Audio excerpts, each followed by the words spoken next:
이 시간 함께 찬송가 91장 슬픈 마음 있는 사람 함께 찬양하시겠습니다. 찬송가 91장입니다.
안녕하세요.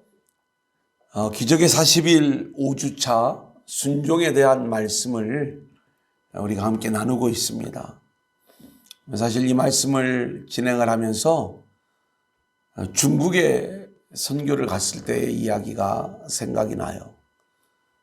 지금도 코로나로 인하여 이 선교의 길이 많이 막혀 있지만 중국의 지하신학교 학생들을 이렇게 강의를 하고 또 한 번은 이 신학교 출신들이 이제 목회자가 되어서 그 목회자 교육을 시키는 그 자리에서 강의를 한 적이 있는데 그때 제가 이 엘리야에 대한 강의를 하면서 이 순종의 말씀을 전했습니다.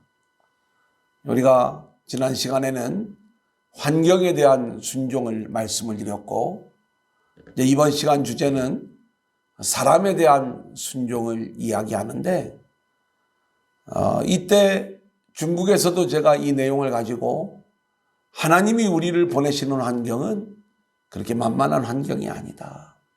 척박한 환경이지만 여러분들이 그 환경에 순종하고 나아갈 때 하나님이 까마귀를 통해서 공급하시고 또 우리를 통해 하나님의 놀라운 역사를 이루신다. 그리고 또 하나 사람에 대한 순종을 이제 말씀을 하면서 하나님이 우리에게 붙여주시는 사람도 그렇게 만만한 사람이 아니다. 이 이야기를 하는데 그 중국 목회자들이 우는 거예요. 눈물을. 그래서 저는 그 눈물의 의미를 좀 알아요. 왜냐하면 한국이나 중국이나 다 동일한 모습 아니겠습니까? 저도 개척을 하면서 이제 원하는 그러한 일꾼들이 좀 있어지기를 원하죠. 그래서 어떤 일꾼이 있어지기를 원하죠. 좀 하나님 열정적인 그 사명자들을 좀 이 개척교회에 좀 보내달라고, 전도 열심히 하는 사람, 또 순종하면서 충성을 다할 수 있는 사람들을 좀 보내어 주셔서 이 교회가 좀 잘 부흥하게 해달라고 기도하는 것 아니겠어요?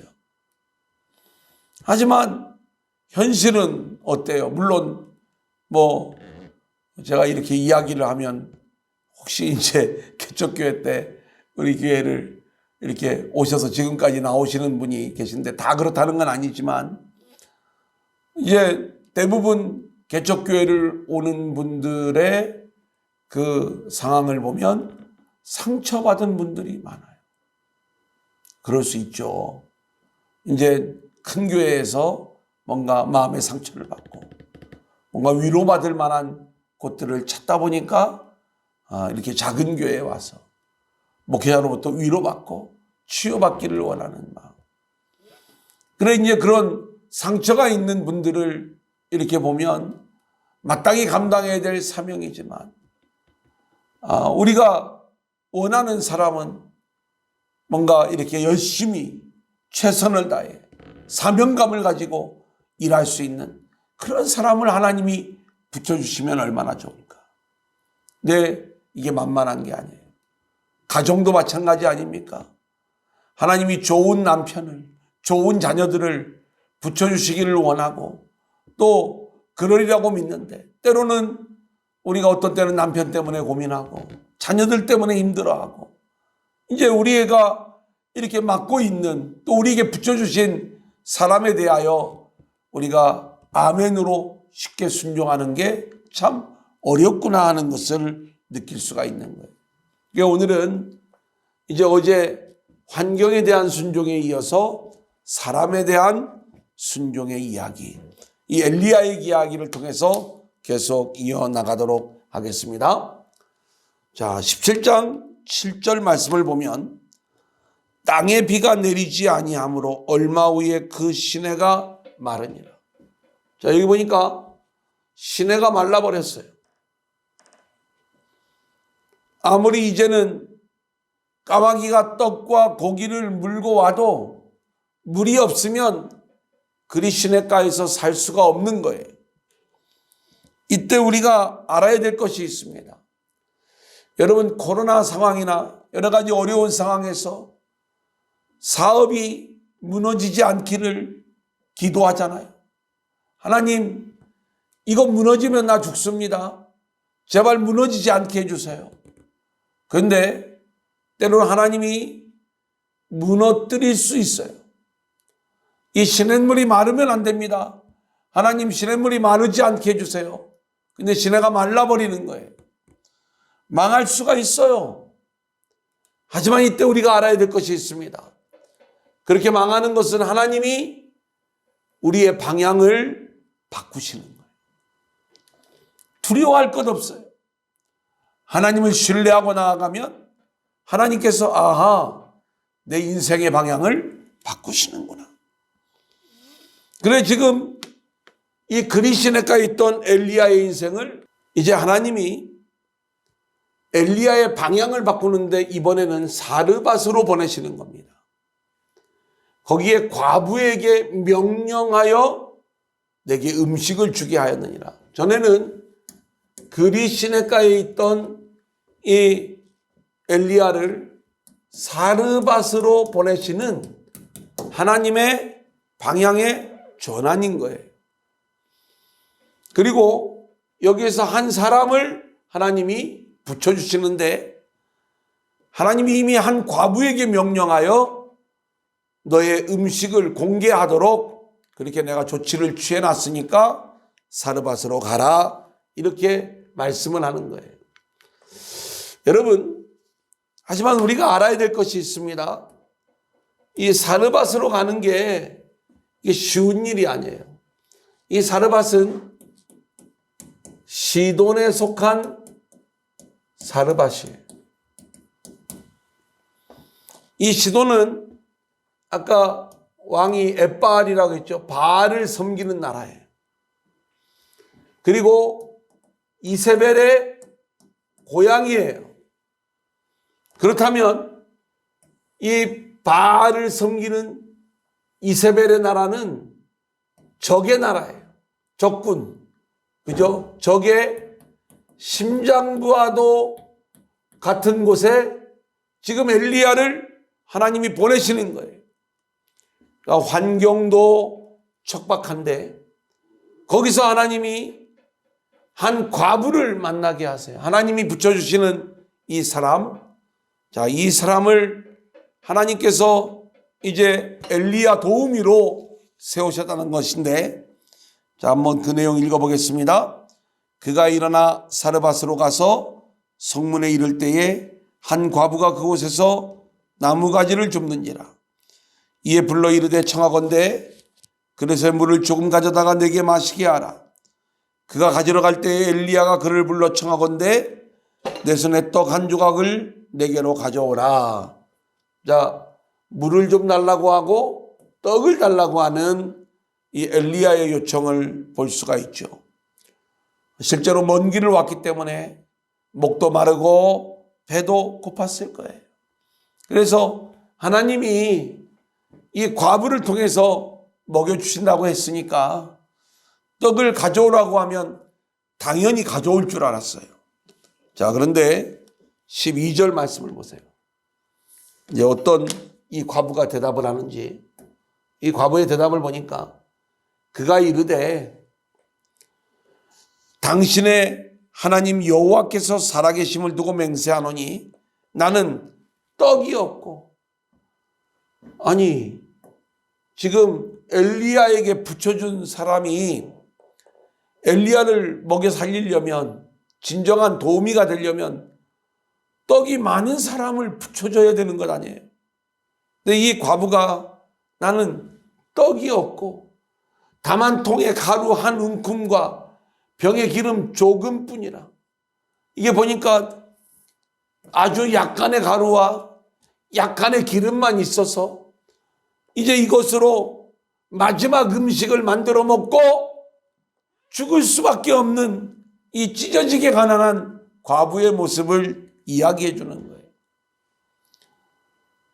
자, 하나님께서 엘리야에게 붙여주신 도우미가 바로 이런 모습이라는 거예요. 뭔가 돈 많은, 먹을 것이 풍부한 사람을 붙여주셔서 그 사람을 통해서 공급해 주시면 얼마나 좋겠어요.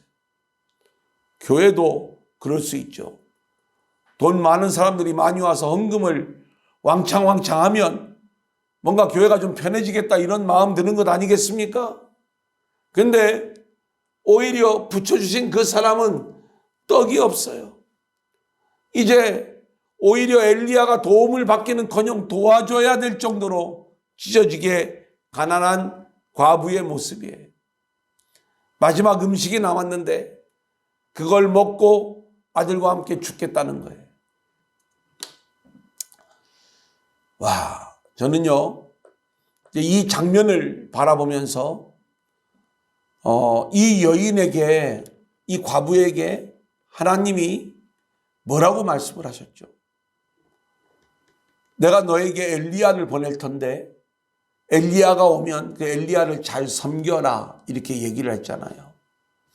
근데 이 여인이 뭐라고 대답을 해요? 마지막 음식 한 번 먹을 것이 남았는데 그것을 자기와 자기 아들이 떡을 만들어 먹고 그리고 이제 죽어야 된다 이렇게 얘기하잖아요. 아니, 하나님이 좀 말씀을 하셨으면 마지막 한 끼 먹을 거 그거 엘리야를 위하여 섬기고 내가 할 수 있는 건 이것이 최선입니다. 이제는 더 이상 어떻게 할 것이 없습니다. 이렇게 좀 얘기는 해야 되는 것 아닌가. 그런데 그거 먹고 아들하고 이제 죽어야 되는 운명이다.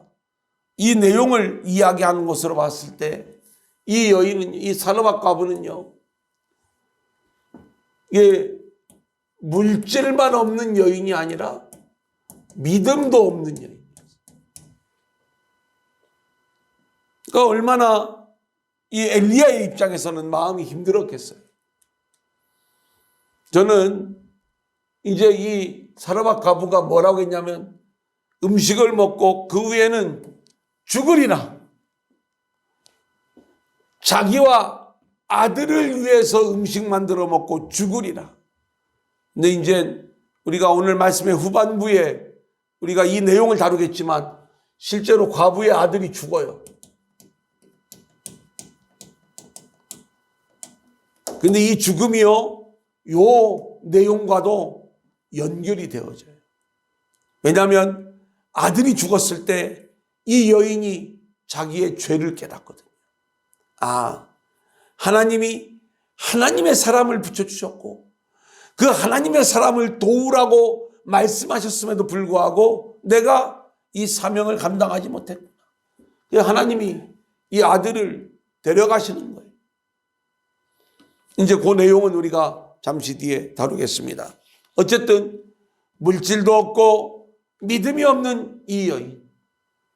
자, 하나님이 붙여주신 사람인데 이 여자가 믿음이 없고 경제적인 환경이 어려운 거예요. 우리가 좀 생각을 해보면 하나님의 말씀에 즉각적으로 순종하지 않고 자기 사정을 말하면서 핑계를 대요. 과부와 아들이 마지막으로 음식을 만들어 먹고 이제 죽어야 되는 이 궁핍한 상황을 이야기했을 때 엘리야의 마음에 어떤 마음이 들었겠어요? 이왕 하나님 저에게 도우미를 좀 붙여주시려면 돈 많은 사람, 능력 있는 사람, 믿음 있는 사람을 붙여주시지 왜 이렇게 믿음도 없고 어려운 사람을 붙여주십니까? 자, 그런데 엘리야는 하나님이 붙여주신 사람에 대하여 순종하는 거예요. 하나님을 원망하지 않았어요. 뭐라고 이야기를 하는가? 엘리야가 이 여인을 오히려 설득을 하는 거예요. 두려워하지 마라. 가서 너가 원하는 대로 하지만 먼저 그것으로 나를 위하여 떡 한 개를 만들어 가져오고 그 후에는 너와 내 아들을 위하여 만들어라. 엘리야가 이렇게 말할 수 있는 그 근거가 어디에 있었는가? 엘리야는 하나님을 향한 믿음을 가지고 있었어요. 까마귀를 통해서라도 먹이시는 하나님, 하나님이 당신을 통해서 이 사르밧 과부는 능력은 없지만 하나님이 당신을 통해서 나를 공급하겠다고 도와주게 하겠다고 하나님이 말씀하셨으면 하나님이 책임지실 거야. 너 가서 음식 만들어서 나를 위하여 먼저 가져오면 하나님께서 너와 내 아들을 위해서도 하나님께서 음식을 만들어 먹을 수 있도록 그렇게 이끄실 거야. 여러분, 이게 하나님이 하시는 일이에요.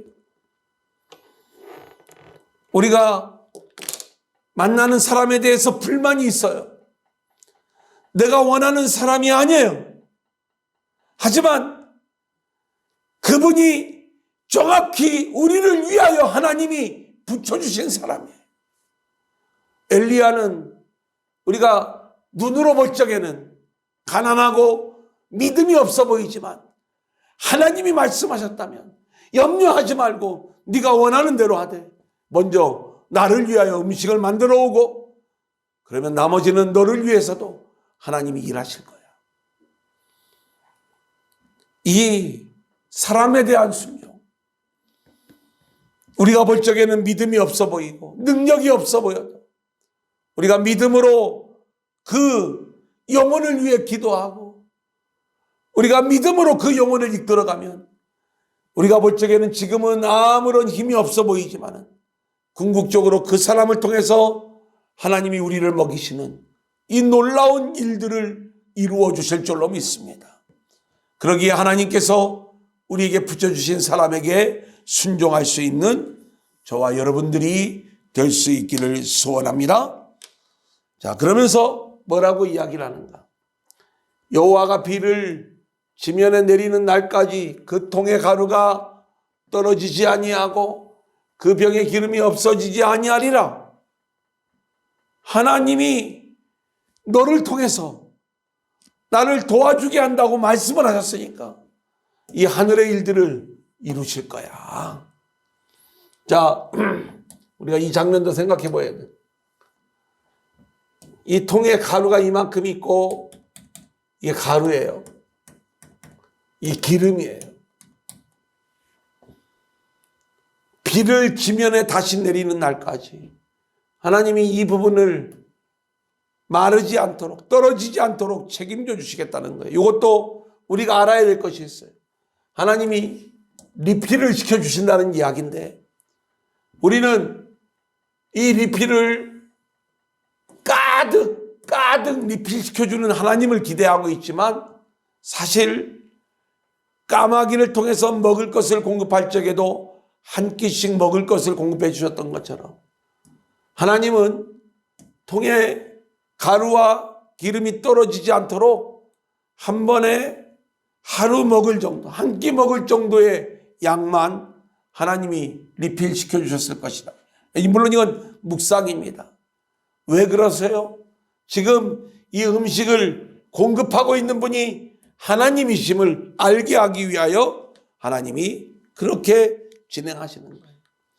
자, 과부는 이 말씀에 순종하기가 어려웠지만 하나님의 말씀이 이미 자신에게 임했던 적이 있고 그리고 또 하나 이제 어차피 죽을 목숨임을 알고 있었기 때문에 엘리야의 말에 순종하는 거예요. 그래서 15절 16절 말씀을 보면 그가 가서 엘리야의 말대로 하였더니 그와 엘리야와 그의 식구가 여러 날을 먹었는데도 그 통에 가루가 떨어지지 아니하고 병의 기름이 없어지지 아니하였다. 놀라운 하나님의 일을 경험하게 된 거예요. 하나님은 알고 보면 이 극심한 가뭄의 때에 엘리야를 이 사르밧 과부에게 보내시는 거예요. 엘리야를 살리기 위해 사르밧 과부에게 보냈지만 오히려 엘리야가 보내어짐으로 사르밧 과부의 그 집에 먹을 양식이 세워지게 되는 것이고 그리고 이 과부에게 믿음의 일이 나타나게 되는 것이고 그 일로 인하여 엘리야도 살고 사르밧 과부도 살게 되는 그 역사가 나타나게 되는 것을 우리는 보게 되는 것입니다. 우리가 사람에 대하여 순종할 때 이런 놀라운 일들을 경험하게 되는 것이죠. 자, 그런데 오늘 말씀을 보면 이제 이번에는 예측하지 못했던 또 하나의 일들이 나타나요.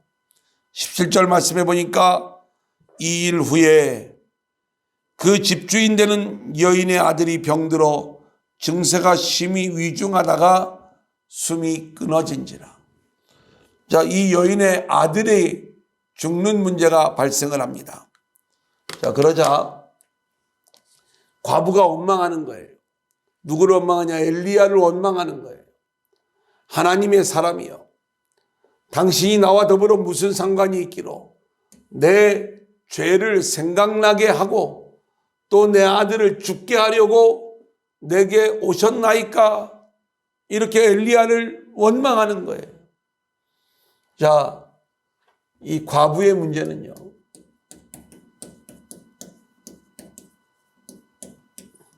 하나는 경제적 문제가 있었어요. 또 하나는 믿음의 문제였어요. 엘리야를 도울 때 경제적으로 문제가 있는데 이것은 이제 엘리야의 말에 순종을 함으로써 결국 먹을 양식을 얻게 되었던 거예요. 하지만 아직 이 여인은 엘리야를 온전히 믿지 못하는 그러한 모습이었어요. 이제 좀 이따 나오는데 하나님이 처음 자신을 찾아와 말씀을 하셨을 적에도 그 하나님을 온전히 믿지 못하니까 마지막 남은 양식을 가지고 자신과 아들이 먹고 죽겠다, 이렇게 얘기한 것 아니겠어요? 사실 이 과부가 엘리야를 원망하는 것은 죽을 사람 살려놓으니까 보따리 내놓으라는 그 이야기와 크게 다르지 않아요. 왜냐하면 어차피 엘리야가 오지 않아도 굶어 죽을 운명이었어요. 그런데 하나님이 특별히 이 과부에게 부탁했잖아요, 엘리야를. 근데 핑계를 대잖아요. 나 이거 먹고 죽을 거라고. 근데 하나님이 진짜로 이 아들을 데려가십니다. 근데 죽었다가 다시 살리시는 일들을 통하여 이 과부의 경제적 문제뿐만이 아니라 믿음의 문제도 하나님이 해결해 주시는 것을 우리가 보게 되는 거죠. 자, 어떤 내용인가? 19절부터 22절까지의 말씀을 보면 엘리야가 하나님 앞에 기도하는 거예요. 그래서 그 아이를 다락으로 데리고 올라가서 자기 침상에 누이고 그리고 하나님 앞에 기도하는 거죠. 이게 뭐라고 기도를 하는가? 이제 20절에 보니까 여호와께 부르짖어 이르되 내 하나님 여호와여 주께서 내가 우고하는지 과부에게 재앙을 내리사 그 아들이 죽게 하셨나이까 하고 그 아이 위에 몸을 3번 펴서 엎드리고 여호와께 부르짖어 이르되 내 하나님 여호와여 원하건대 이 아이의 혼으로 그의 몸에 돌아오게 하옵소서 하니 여호와께서 엘리야의 소리를 들으심으로 그 아이의 혼이 몸으로 돌아오고 살아난지라. 이렇게 말씀하고 있어요. 자, 이 엘리야의 기도 속에 우리가 또 이 여인을 볼 수가 있는데 이 이스라엘의 가옥 구조를 보면 이게 이제 다락방입니다. 이게 안방이에요. 주로 이런 구조로 되어져 있어요. 지금 엘리야가 이 집에 와서 여기는 과부와 아들이 이 안방에 살고 있었고 이 다락에 엘리야가 살고 있었던 것으로 보여져요. 왜냐하면 자기가 거처하는 다락으로 올라갔다는 거죠. 그러니까 이 엘리야의 삶이 얼마나 불편했겠는가 좀 생각이 드는 거예요. 과부와 아들이 사는 집에 이렇게 다락방에서 기거하는 이 엘리야의 모습. 실제로 하나님이 이 과부에게 엘리야를 부탁을 했는데 이 과부가 하는 일이 아무것도 없는 거예요. 따지고 보면 먹을 것도 엘리야 때문에 오히려 이 과부의 집에 먹을 것이 생기는 거고요. 어떻게 보면 이 장면은 마지못해 지금 엘리야가 여기에 있어야 되고 또 그 과부는 이 엘리야를 잘 섬기는 모습이기보다는 마지못해 섬기는 그러한 모습이 드러나는 것이고 결국 지금 아들이 죽었을 때 죄가 생각난다고 했잖아요. 죄가. 이 죄가 뭐예요? 하나님이 하나님의 사람을 내가 보낼 테니까 도와줘라. 그런데 내가 남은 음식 먹고 아들과 죽겠습니다. 이 핑계대었던 것. 두 번째, 이렇게 자기 집에 있는 이 엘리야를 온전히 섬기지 못했던 것. 성경이 정확하게 그 죄가 뭔지를 얘기하고 있지는 않지만 우리가 묵상을 해보면 이런 여러 가지 죄가 생각이 나면서 하나님의 사람을 원망했는데 오히려 엘리야는 그 과부의 아들을 살아나도록 기도함으로 그 아이가 살아나게 되었다. 이제 오늘 말씀의 마지막이에요. 아들이 살아났을 때 이 여인의 고백입니다. 내가 이제야 당신은 하나님의 사람이시오. 당신의 입에 있는 여호와의 말씀이 진실한 줄 알겠습니다. 그러니까 지금까지 엘리야와 함께 있으면서 이 엘리야가 하나님의 사람이요. 또 이 엘리야의 입에서 나오는 하나님의 말씀이 진실한 말씀인 줄 이제 내가 알겠습니다. 이렇게 고백을 하고 있는 이 과부의 이야기를 보게 되는 거예요. 믿음의 문제가 해결이 되는 거죠. 하나님은 이 엘리야를 통해서 경제의 문제, 믿음의 문제를 이 과부에 있는 이 문제를 해결해 주고 있는 모습을 보게 되는 거예요. 저는요, 우리가 기적의 40일을 진행하고 마쳐지면서 우리 안에 이 엘리야의 모습이 나타날 수 있기를 소원합니다. 우리를 통하여 우리가 만나는 사람마다 삶의 문제가 풀어지고 믿음의 문제가 풀어지는 역사가 있어지기를 소망하는 거예요. 그래서 그렇게 나를 힘들게 했던 사람이 오히려 나를 도와주고 나를 섬겨주는 그러한 사람으로 바뀌는 것. 할렐루야. 여러분, 이게 사람에 대하여 순종할 때 나타나는 그 놀라운 하나님의 은혜인 거예요. 이제 오늘 말씀을 정리합니다. 자, 이것도 우리 한번 따라해 보겠습니다. 지우고요. 하나님이 붙여주시는 사람에게 순종하라. 한번 따라해 보세요. 하나님이 붙여주시는 사람에게 순종하라. 예, 다시 한번요. 하나님이 붙여주시는 사람에게 순종하라. 하나님이 우리에게 붙여주시는 사람은 그렇게 편한 사람이 아니에요. 좋은 사람이 아닐 수도 있어요. 하지만 우리가 하나님의 일하심을 믿고 순종하면 하나님께서 그 우리를 통해서 그 사람의 삶의 문제, 믿음의 문제를 고쳐주시면서 그 사람을 복음의 사람으로 변화시켜 우리의 동역자로 세워주시는 거예요.